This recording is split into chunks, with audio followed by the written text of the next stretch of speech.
Sydney, how are you? That's great. I've only been in town for a few days. I saw the funniest shirt I've ever seen in my entire life while I was here. I saw a shirt on a man, and across the shirt it just said London, Paris, Sydney, Newcastle. Yeah, it's a pretty good joke. Only about half of you got it.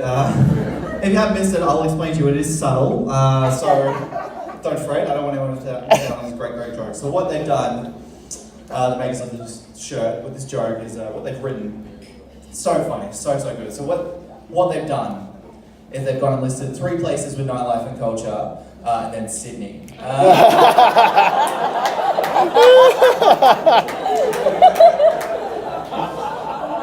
Thanks for coming out on this Saturday night. We'll have you home soon. I love stand-up comedy. It's one of my favourite things in the world. I love to watch stand-up. It's the best. I was at a show not too long ago, and there was a comedian on stage. She was just telling a few jokes, and she was in the middle of one joke, and she had this throwaway line where she goes, "Because women never get to come." All right, she throws this line out there, and it gets a big laugh, right, all the way through the audience. Mostly women. Men didn't seem to love it so much. Just not my style of humour, but I didn't get it. But where I was standing at the back of the room, right, I was standing next to a couple. So there was the boyfriend, and then in front of him was the girlfriend, and the girlfriend was laughing so hard at this joke that it visibly made the boyfriend uncomfortable. So he was just kind of sitting there awkwardly, and he doesn't know what to do, so he sort of just like leans in and starts rubbing her shoulder. And she just keeps laughing, right? Gives him nothing. So he sort of sits back and assesses, doesn't know what to do, so he sort of just leans in again, starts rubbing her shoulder for the second time, still gets nothing. He leans back, he was leaning for the third time. I was like, mate, I don't think the clit's there either, to be honest.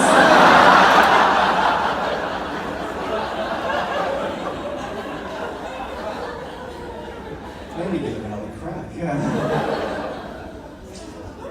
So what was your name? Ben, son.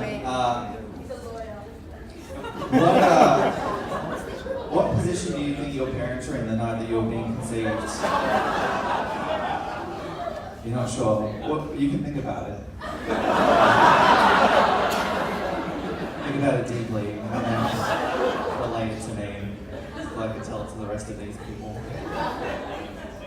Yeah, sex position. Position, what I mean. Financial, how are they doing?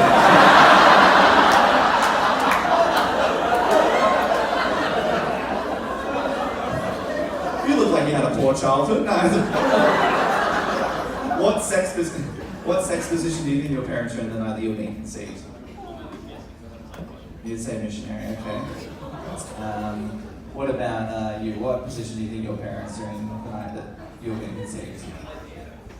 What? Sorry, what is that? IVF. Great days. I've been thinking about this. Do you guys think that the position that your parents were in the night that you were being conceived had any effect on the person that you grew up to be? So maybe it was IVF, maybe that's why you can't give a good answer at a comedy night. But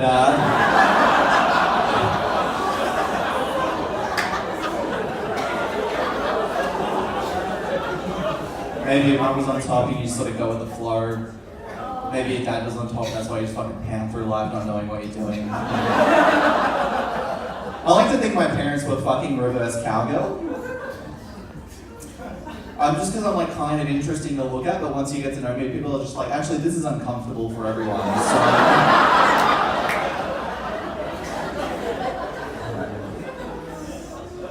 I'm originally from the UK. Is anyone from the UK? It's too many. Fuck off. We're full. No, it's fine. I'm fine with it. Originally from the UK, I've been here for about 20 years, so my accent has faded over time. So what that means to me is I'm just pale and jaded without any of the charm. It's no good. But I still find myself saying like typically British things from time to time, right? I still find myself saying things like I say things like yogurt. I say things like vitamin.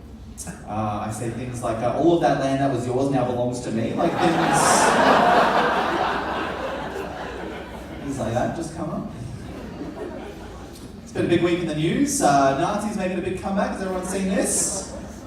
It's very uncomfortable, especially for me, because a good percentage of my friends are actually Nazis. that percentage is 0. That's a good percentage of Nazi friends to have.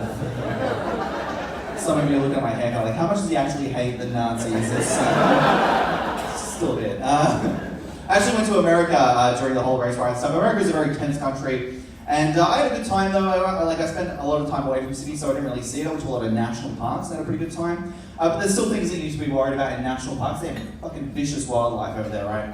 And one of the things I was really concerned about was a bear. But before you go into a national park, they sort of, you can meet with park rangers and they tell you how to deal with the situation. So I was talking to a park ranger and he's like, all right, so what you want to do if you encounter a bear is, and they start to attack you, you need to act dead, and then if it doesn't give up after 2 minutes, fight back. And I was like, no. I mean, that's just not how I see it going down, if I'm being honest. You know, how I see it playing out in my mind is I like that for about a minute, and then after that, just dead. Just regular dead. And what a fucking performance, you know? Take the Oscar of Leo and give it to me.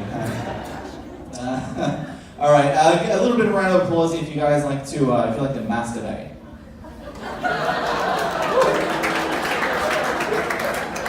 I like this half of the crowd. That's good. For this half of the crowd, it's a Saturday night, I'll let you take this home with you. Someone told me this the other day, I don't know if you guys are aware, but did you know if you sit on your hand long enough before you masturbate, it'll feel like someone else. Which I think is why my ex-girlfriend always wanted to sit on my face.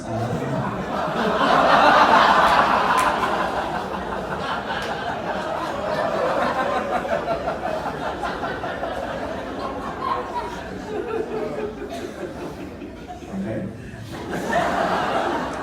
I was sleeping with a girl recently, thank you. We're about halfway through, so about 3 minutes in, and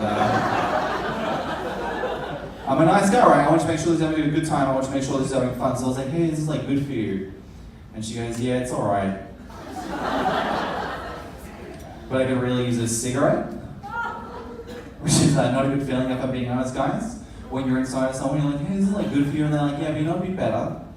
Cancer. I'm Perri Cassie, guys. Enjoy the rest of your night. Thanks so much.